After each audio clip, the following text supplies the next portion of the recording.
Hi ಎಲ್ರಿಗೂ ನಮಸ್ಕಾರ. ಆಶಾ home style cooking ಚಾನೆಲ್‌ಗೆ ಸ್ವಾಗತ. ಇವತ್ತಿನ ರೆಸಿಪಿಯಲ್ಲಿ ಗಣಪತಿಗೆ ತುಂಬಾ ಇಷ್ಟವಾಗಿರುವಂತ ಸಿಹಿ ಗಡ್ಬು ಮಾಡೋದನ್ನ ತೋರಿಸ್ತಿದ್ದೀನಿ. ಇದಕ್ಕೆ ನಾನೀಗ ಏನೆಲ್ಲ ಇಂಗ್ರೀಡಿಯೆಂಟ್ಸ್ ತಗೊಂಡಿದ್ದೀನಿ ಅಂತ ನೋಡೋಣ. ಇಲ್ಲಿ 1 ಸ್ಪೂನ್‌ನಷ್ಟು ಗಸಗಸೆ ತಗೊಂಡಿದ್ದೀನಿ. ಹಾಗೆ 2 ಸ್ಪೂನ್‌ನಷ್ಟು ಬಿಳಿ ಎಳ್ಳು ತಗೊಂಡಿದ್ದೀನಿ. 1/4 ಕಪ್‌ನಷ್ಟು ಹುರ್ಗಡ್ಲೆ, ಹಾಗೆ ಒಂದು 4 ರಿಂದ 5 ಏಲಕ್ಕಿ ತಗೊಂಡಿದ್ದೀನಿ. ಹಾಗೆ ಇಲ್ಲಿ ಒಂದು 2 ಸ್ಪೂನ್‌ನಷ್ಟು ಮೈದಾ ಹಿಟ್ಟನ್ನ ತಗೊಂಡಿದ್ದೀನಿ. ಹಾಗೆ 1 ಕಪ್‌ನಷ್ಟು ಬೆಲ್ಲ ತಗೊಂಡಿದ್ದೀನಿ. ಬೆಲ್ಲನ ಚೆನ್ನಾಗಿ ಪುಡಿ ಮಾಡಿ ತಗೊಂಡಿದ್ದೀನಿ ನಾನು. ಹಾಗೆ ಇಲ್ಲಿ ತೆಂಗಿನಕಾಯಿ ತುರಿ ತಗೊಂಡಿದ್ದೀನಿ. ಇದು ಹಸಿ ತೆಂಗಿನಕಾಯಿ, ಚೆನ್ನಾಗಿ ಬಲ್ತಿರೋಂಥ ತೆಂಗಿನಕಾಯಿನ ತಗೊಂಡಿದ್ದೀನಿ. 2 ಕಪ್‌ನಷ್ಟು. ಹಾಗೆ ಅಕ್ಕಿ ಹಿಟ್ಟು ತಗೊಂಡಿದ್ದೀನಿ 2 ಕಪ್ ಅಷ್ಟು.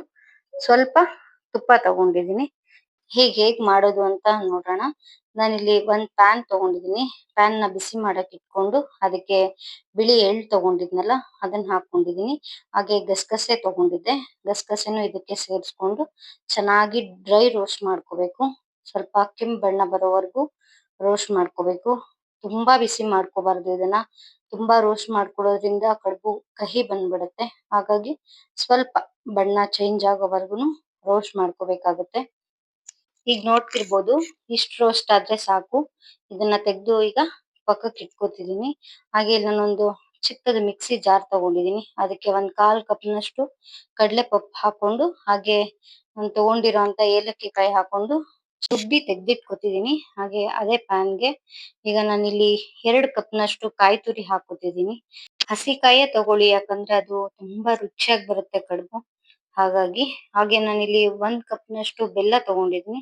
ಬೆಲ್ಲನ ಚೆನ್ನಾಗಿ ಕುಟ್ಟಿ ಪುಡಿ ಮಾಡಿ ತಗೊಂಡಿದ್ದೀನಿ. ಬೆಲ್ಲ ದಪ್ಪ ದಪ್ಪ ಇದ್ರೆ ಹಾಗೆ ಪಾಕ ಬಂದ್ಬಿಡುತ್ತೆ. ಅದಕ್ಕೆ ಚೆನ್ನಾಗಿ ಪುಡಿ ಮಾಡಿ ತಗೊಳ್ಳಿ. ಈಗ ಇದನ್ನ ಎರಡನ್ನೂ ಚೆನ್ನಾಗಿ ಮಿಕ್ಸ್ ಮಾಡ್ಕೋಬೇಕು. ಬೆಲ್ಲ ಸ್ವಲ್ಪ ಕರಗಿ ಕಾಯಿ ಜೊತೆ ಹೊಂದ್ಕೊಳ್ಳೋವರೆಗೂ ಚೆನ್ನಾಗಿ ಮಿಕ್ಸ್ ಮಾಡ್ಕೊಳ್ಳಿ. ಹಾಗೆ ಇದಕ್ಕೆ ನಾನು 1 ಸ್ಪೂನ್‌ನಷ್ಟು ತುಪ್ಪ ಹಾಕಿದ್ದೀನಿ. ಇದಕ್ಕೆ ತುಪ್ಪ ಹಾಕೋದ್ರಿಂದ ಒಳ್ಳೆ ಫ್ಲೇವರ್ ಬರುತ್ತೆ. ಹಾಗೆ ಲೋ ಫ್ಲೇಮಲ್ಲೇ ಇಟ್ಕೊಂಡು ಇದನ್ನ ಒಂದ್ 2 ರಿಂದ 3 ನಿಮಿಷವರೆಗೂ ಚೆನ್ನಾಗಿ ಬೇಯಿಸ್ಕೋಬೇಕಾಗುತ್ತೆ.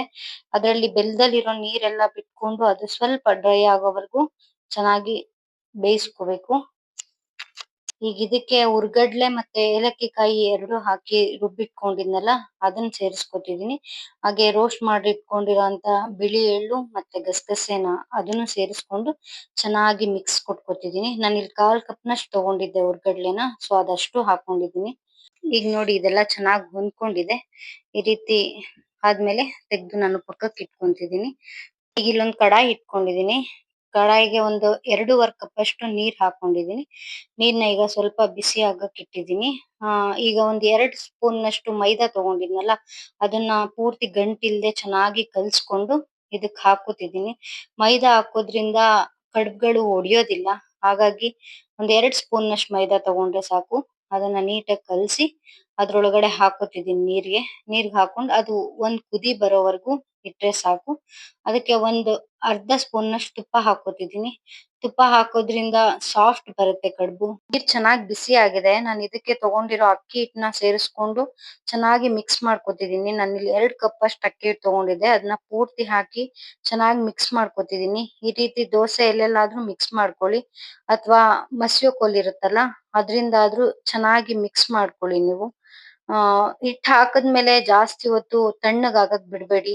ಬಿಸಿಲೇನೆ ಚೆನ್ನಾಗಿ ಈ ರೀತಿ ಮಿಕ್ಸ್ ಮಾಡ್ಕೊಳ್ಳಿ. ಈ ರೀತಿ ಮಿಕ್ಸ್ ಮಾಡಿ ಆದ್ಮೇಲೆ ಅದನ್ನ ಒಂದು ಲಿಡ್‌ನ ಮುಚ್ಚಿಟ್ಟು ಸ್ವಲ್ಪ ಹೊತ್ತು ಅದು ಹಬೆಲೆ ಬೇಯೋದಕ್ ಬಿಡಿ. ಆಮೇಲೂ ಕೂಡ ನಾವು ಸ್ಟೀಮ್ ಕುಕ್ ಮಾಡ್ತೀವಲ್ಲ, ತುಂಬಾ ಹೊತ್ತು ಬೇಯಿಸೋದೇನ್ ಬೇಡ. ಒಂದ್ 2 ನಿಮಿಷ ಈ ರೀತಿ ಹಬೆಲೆ ಇರೋದಕ್ ಬಿಡಿ.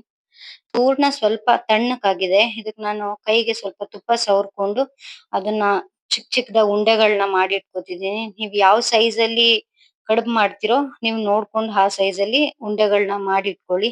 ನೋಡ್ತಿರ್ಬೋದು ಕೈಗೆ ಸ್ವಲ್ಪನೂ ಅಂಟಿಲ್ಲ, ನೀಟಾಗಿ ಬಂದಿದೆ ಹೂರ್ಣ. ಸೊ ಈ ರೀತಿ ಎಲ್ಲಾ ಉಂಡೆಗಳನ್ನು ಮಾಡಿ ನಾನು ಒಂದ್ ತಟ್ಟೆಲಿ ಸೈಡ್ ತೆಗ್ದಿಟ್ಕೊಂಡಿದೀನಿ. ಈಗ ಒಂದ್ 5 ನಿಮಿಷ ನಾನು ತಣ್ಣಕ್ಕಾಗಕ್ ಬಿಟ್ಟಿದ್ದೆ ಹಿಟ್ನ. ಅದನ್ನ ಈಗ ತೆಗೆದು ಈ ರೀತಿ ನೀವ್ ನೋಡ್ತಿರ್ಬೋದು ಚೆನ್ನಾಗಿ ಮಿಕ್ಸ್ ಮಾಡ್ಕೊತಿದೀನಿ. ಈ ರೀತಿ ಚೆನ್ನಾಗಿ ನಾದ್ಕೊಳ್ಳೋದ್ರಿಂದ ಕಡುಬುಗಳು ಒಡ್ಕೊಳ್ಳೋದಿಲ್ಲ, ಹಾಗೆ ಸಾಫ್ಟ್ ಆಗಿ ಬರುತ್ತೆ. ಈ ತರ ಎಲ್ಲ ಮಾಡಿ ಚಿಕ್ಕದಾಗಿ ಉಂಡೆಗಳನ್ನ ಮಾಡಿ ಇಟ್ಕೋತಿದೀನಿ. ಆದ್ರೆ ಉಂಡೆ ಮಾಡಿದ್ಮೇಲೆ ಹಾಗೆ ತಟ್ಟೆಲಿ ಹಾಕಿ ಆರೋದಕ್ ಬಿಡ್ಬೇಡಿ. ಇದಕ್ಕೆ ಒಂದು ಕಾಟನ್ ಬಟ್ಟೆ ತಗೊಂಡು ಅದನ್ನ ಒದ್ದೆ ಮಾಡಿ ಈ ರೀತಿ ನೀಟಾಗಿ ಹಾಕಿ ಮುಚ್ಚಿಟ್ಕೊಳ್ಳಿ. ನೀವು ಚಪಾತಿ ಮಾಡೋದ್ರಲ್ಲಾದ್ರೂ ಲಟ್ಟಿಸ್ಕೋಬಹುದು ಅಥವಾ ಈ ರೀತಿ ಪ್ರೆಸರ್ ಇದ್ರೆ ಅದ್ರಲ್ಲೂ ಕೂಡ ಮಾಡ್ಕೋಬಹುದು. ನಾನಿಲ್ಲಿ ಹಪ್ಳ ಪ್ರೆಸರ್ ತಗೊಂಡಿದೀನಿ. ಹಾಗೆ ಒಂದ್ ಪ್ಲಾಸ್ಟಿಕ್ ಕವರ್ ಇಟ್ಕೊಂಡು ಅದ್ರ ಮೇಲೆ ಸ್ವಲ್ಪ ತುಪ್ಪ ಸವರ್ಕೊಂಡು ಈ ರೀತಿ ಪ್ರೆಸ್ ಮಾಡ್ಕೊತಿದೀನಿ. ತುಂಬಾ ತೆಳುವಾಗಿ ಪ್ರೆಸ್ ಮಾಡ್ಕೋಬೇಡಿ. ನಾವು ಹೂರ್ಣ ಹಾಕ್ದಾಗ ಅದೆಲ್ಲ ಹೊರಗಡೆ ಬಂದ್ಬಿಡುತ್ತೆ. ಹಾಗಾಗಿ ಸ್ವಲ್ಪ ಮಂದಕ್ಕೆ ಇರ್ಲಿ. ಸ್ವಲ್ಪ ಹಿಟ್ಟನ್ನ ಜಾಸ್ತಿನೇ ತಗೊಳ್ಳಿ. ತುಂಬಾ ತೆಳ್ಳಗಾಗ್ಬಿಟ್ರೆ ಅದು ಚೆನ್ನಾಗಿರಲ್ಲ. ಹಾಗಾಗಿ ನಾನಿಲ್ಲಿ ಒಂದು ಕರ್ಜಿಕಾಯಿ ಮೋಲ್ಡ್ ತಗೊಂಡಿದೀನಿ. ಅದ್ರೊಳಗಡೆ ಹಿಟ್ಟನ್ನ ಹಾಕಿ ಈ ರೀತಿ ಲೈಟ್ ಆಗಿ ಪ್ರೆಸ್ ಮಾಡ್ಕೊತಿದೀನಿ. ಹಿಟ್ಟು ಎಷ್ಟು ತಗೊಂಡಿರ್ತೀರೋ ಅದಕ್ಕಿಂತ ಸ್ವಲ್ಪ ಕಡಿಮೆ ಅಷ್ಟು ಹೂರ್ಣ ತಗೊಳ್ಳಿ. ತುಂಬಾ ಕಡಿಮೆ ಹಾಕೋಬೇಡಿ ಹೂರ್ಣ. ಅವಾಗ ಟೇಸ್ಟ್ ಬರೋದಿಲ್ಲ. ಹಾಗಾಗಿ ಈಗ ಈ ರೀತಿ ಎಲ್ಲಾ ಕಡುಬ್ಗಳ್ನು ರೆಡಿ ಮಾಡಿ ಒಂದ್ ತಟ್ಟೆಲ್ ಹಾಕಿ ಇಟ್ಕೊಂಡಿದೀನಿ. ಮತ್ತೆ ಒಂದು ಇಡ್ಲಿ ಪಾತ್ರೆಗೆ ನಾನ್ ಸ್ವಲ್ಪ ನೀರ್ ಹಾಕಿ ಇದನ್ನ ಬಿಸಿ ಮಾಡೋದಕ್ಕೆ ಇಟ್ಕೊಂಡಿದ್ದೆ. ಅದು ಬಿಸಿ ಆಗಿದೆ. ಈಗ ಅದಕ್ಕೆ ಸ್ವಲ್ಪ ಅದ್ರ ಮೇಲೆ ತುಪ್ಪನ ಸವರಿ ನಾನ್ ಹಾಗೆ ಡೈರೆಕ್ಟ್ ಆಗಿ ಕಡುಬ್ಗಳ್ನ ಅದ್ರ ಮೇಲೆನೆ ಜೋಡಿಸ್ತಿದೀನಿ. ನೀವು ಬಾಳೆ ಎಲೆ ಇದ್ರೆ ಬಾಳೆ ಎಲೆ ಮೇಲೆ ಸಹ ಹಾಕಿ ಮೇಲೆ ಬಾಳೆ ಎಲೆ ಮುಚ್ಚಿ ಸಹ ಮಾಡ್ಕೋಬಹುದು. ನಾನೀಗ ಡೈರೆಕ್ಟ್ ಆಗಿ ಇಡ್ತಿದೀನಿ. ಇದನ್ನ ಒಂದು 5 ರಿಂದ 6 ನಿಮಿಷ ಬೇಯಿಸ್ಕೊಂಡ್ರೆ ಸಾಕು. ಇದನ್ನ ನೀಟಾಗಿ ಮುಚ್ಚಿಟ್ಟು ಬೇಯೋದಕ್ ಬಿಡಿ. ಬೆಂದ್ಮೇಲೂ ಸಹ ಇದನ್ನ ಬಿಸಿಲೇ ತೆಗಿಯಕ್ ಹೋಗ್ಬೇಡಿ. ತೆಗೆದ್ರೆ ಎಲ್ಲ ಒಡ್ಕೊಂಡ್ಬಿಡುತ್ತೆ. ಒಂದ್ 3-4 ನಿಮಿಷ ತಣ್ಣಕ್ಕಾಗಕ್ ಬಿಟ್ಟು ಅದಾದ್ಮೇಲೆ ಸರ್ವ್ ಮಾಡಿ. ಬಿಸಿಲೇ ತೆಗೆದ್ರೆ ಎಲ್ಲ ಪೂರ್ತಿ ಒಳಗಡೆ ಹೂರ್ಣ ಎಲ್ಲ ಬಿಟ್ಕೊಂಡ್ಬಿಡುತ್ತೆ. ಇದನ್ನ ಕಾಯಿ ಹಾಲ್ ಜೊತೆ ಸ್ವಲ್ಪ ತುಪ್ಪ ಹಾಕೊಂಡ್ ಸರ್ವ್ ಮಾಡಿದ್ರೆ ತುಂಬಾ ಚೆನ್ನಾಗಿರುತ್ತೆ. ನಿಮ್ಗೂ ಈ ರೆಸಿಪಿ ಇಷ್ಟ ಆದ್ರೆ ಮನೇಲಿ ಟ್ರೈ ಮಾಡಿ. ಹಾಗೆ ಯಾರೆಲ್ಲ ನನ್ನ ಚಾನೆಲ್ನ ಇನ್ನೂ ಸಬ್ಸ್ಕ್ರೈಬ್ ಮಾಡಿಲ್ವೋ ಸಬ್ಸ್ಕ್ರೈಬ್ ಮಾಡ್ಕೊಳ್ಳಿ. ಹಾಗೆ ಈ ರೆಸಿಪಿ ಇಷ್ಟ ಆದ್ರೆ ಒಂದು ಲೈಕ್ ಮಾಡಿ. Thank you.